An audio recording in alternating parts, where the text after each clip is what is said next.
Well, good morning. Join me this morning on banks of my local river ooze.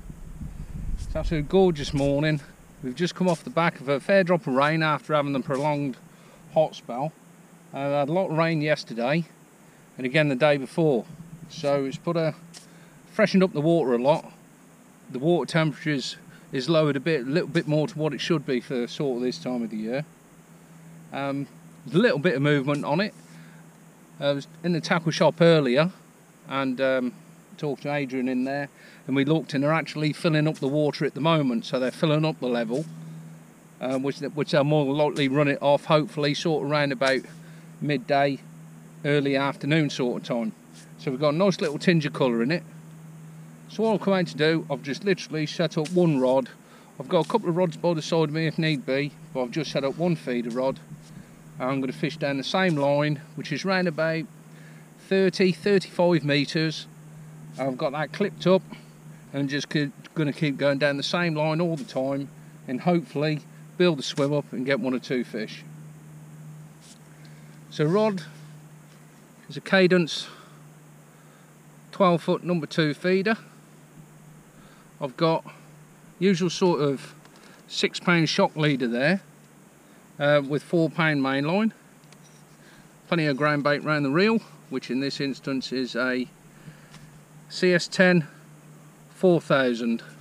So you can see I've got a couple of 3 turns on the shock leader on the reel there in 4-pound, and that 4-pound line is the Dave Harrell Pro feeder.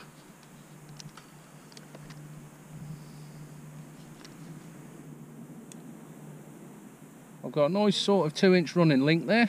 Got a couple of stots. I've got a twizzled loop. Like I say, you've got a twizzled loop which is just a little bit longer than when the feeder hangs. That stops any tangles. I've got a quick change swivel bead, and I've got 28 inches of 013 end gauge, and I've got a size 16 Guru LWGF feeder. And the actual feeder I'm using is actually a Guru distance feeder. Well, I've used these the past few weeks, and I mean that's a 20 gram, and that just absolutely flies like an arrow through the air, gets to exactly where you need to be. And if the wind gets up or the pace of the water picks up, the beauty is that you can just unscrew the weight off the bottom, and I can just add a 30 gram onto that, and I can still keep in touch with the fish, hopefully with the fish, without having to worry about breaking anything down. So that's set up nice and easy. I've got the rod down, probably about 1.5 to 2 inch off water. Then if they do run it off and the pace picks up, then I can put the rod up if need be, it's no problem. But I've cleared the swim out, it's nice and tidy, nice and comfortable. On the ground bait front, I have mixed up a bag of Bait Tech Pro Natural Bream. I've mixed up half a bag of Bait Tech Pro Natural Dark, and I've also added to that a bag of the Bait Tech Pro Natural, but this is the fine Lake Dark mix, which is new for this year. Exactly the same as the Pro Natural Dark, except it hasn't got the bigger bits in, so it makes the mix a little bit finer. It's a complete form there. There we go, so it's not over dark. Like I say, the Pro Natural Bream is light in colour, so it's not over dark. And I haven't mixed that too wet, so it's nice, it's just damp, and that'll explode out the feeder literally as soon as that hits the bottom. So that's the ground bait. I've got some casters, it's there. I've got half a pint of red maggots. I've got some sweet corn, which is the Bait Tech Natural sweet corn. And I've chopped up plenty of worm there, as you can see. I've put half a pint of castor, and I've put a splatter and a sweet corn in there as well. So that I'm going to be putting a pinch of that through the feeder practically every time I go out. The only other addition which I did do, which I forgot to mention when I mixed the grain bait up, is just lately I've been adding some of the sweet liquid molasses. Now this is very, very thick. Those who haven't seen it before, as you can see there, very gloopy, it's just like treacle. But sort of add that to the mix while it's dry, blitz it round with the drill, then add the water to it, and it makes the mix just that little bit sweeter. So that's all that. I've got some spare worm down here as well. Got plenty of water to drink. Got plenty of hook lengths. Got my towels. So hopefully everything's in place there to catch a few fish. So like I say, what I'm doing is actually, I'm clipped up, fishing round about, like I say, 35 metres. I haven't put it round the sticks or anything like that. I just sort of cast out, found the deepest part, and I'm actually fishing just as that starts to shelve up, so just on the main sort of track, just as that's starting to shelve up on the far shelf. So I got that on a clip, rod down, sink the line. See, there's a nice swim. Cleared it all out in front of me here. I'm fishing probably about 3 parts the way over, and like I say, it's about 35 metres. As you can see there, we've got the tip just off the water. There's a bite straight away. Wasn't ready for that one. Didn't expect that to happen straight away. So I'm fishing probably for about half an hour. Now I'd had a couple of small skimmers, but I didn't expect that to go as quick as that.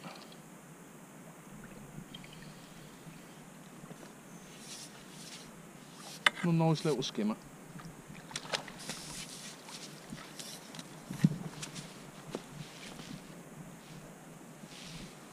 Lovely fish.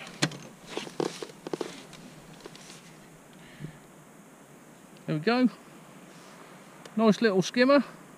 We'll see if we can get 1 or 2 more. That took a piece of sweet corn, and you see, literally I cast out, was sinking the line, just getting the rod sorted, and we were round. So hopefully they're hungry and we'll get 1 or 2 more. So Mr. Skimmer, we're going to join you with some mates. Catch you in a bit.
Like peas in a pod, these been so far.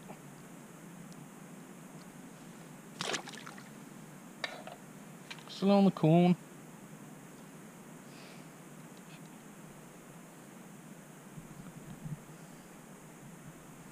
I'm actually sort of varying the size of the kernel I'm putting on as well. So sometimes I'm putting on a, you know, bigger bit. Just actually put on a smaller bit now.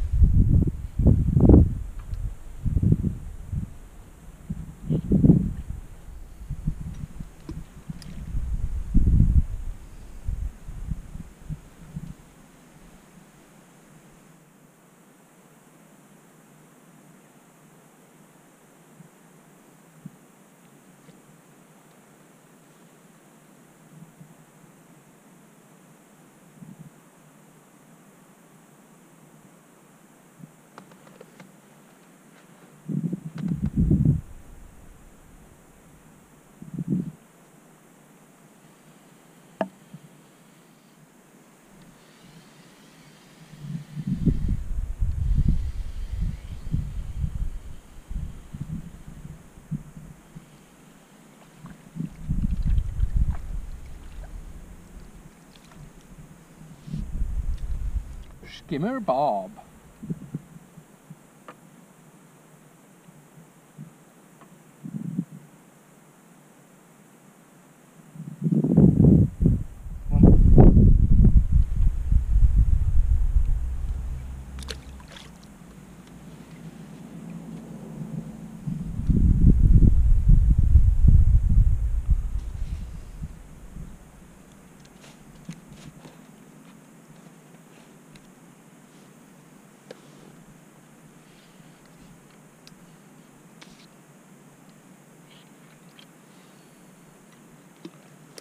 I mean, that fish probably came within a minute, not even a minute of that feeder hitting the bottom.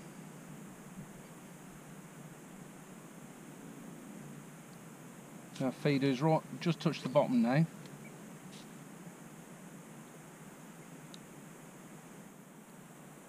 just tightening up any slack. There you go.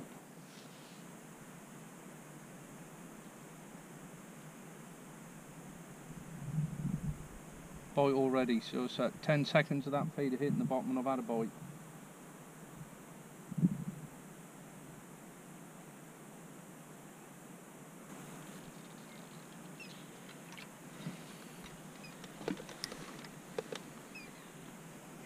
There's plenty of fish here.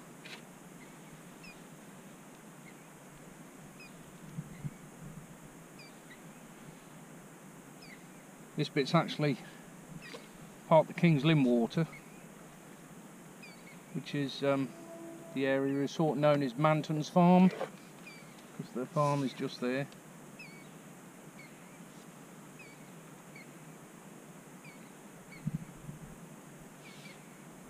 You either fish it on a yearly ticket, or you can actually get a day ticket from the bailiff on the bank.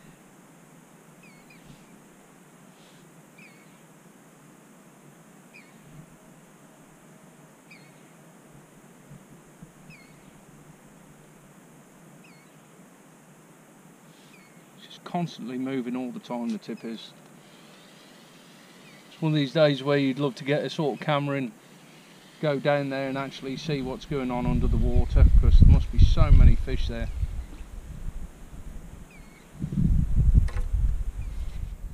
And I've got a tangle. We can literally see all I've got left there is the skin of the sweet corn. Literally everything has been sucked right out of that corn, so these fish must be so hungry. Like I say, the water temperature has definitely dropped now, so they must be so hungry. It's unbelievable.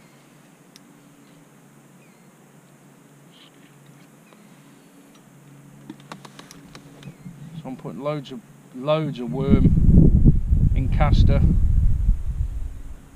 sweet corn in the feeder, so I'm giving them plenty of particles as well. Hopefully the small fish activity will hopefully entice some bigger fish to have a go as well.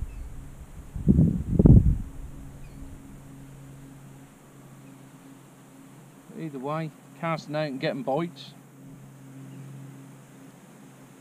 that's what it's all about.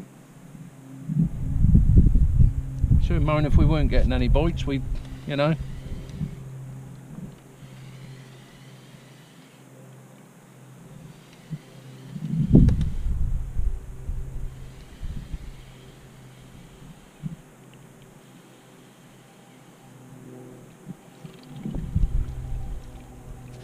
Another skimmer. Look at that beautiful fish. Like I say, they're like peas in a pod. Look at that. Lovely little skimmer.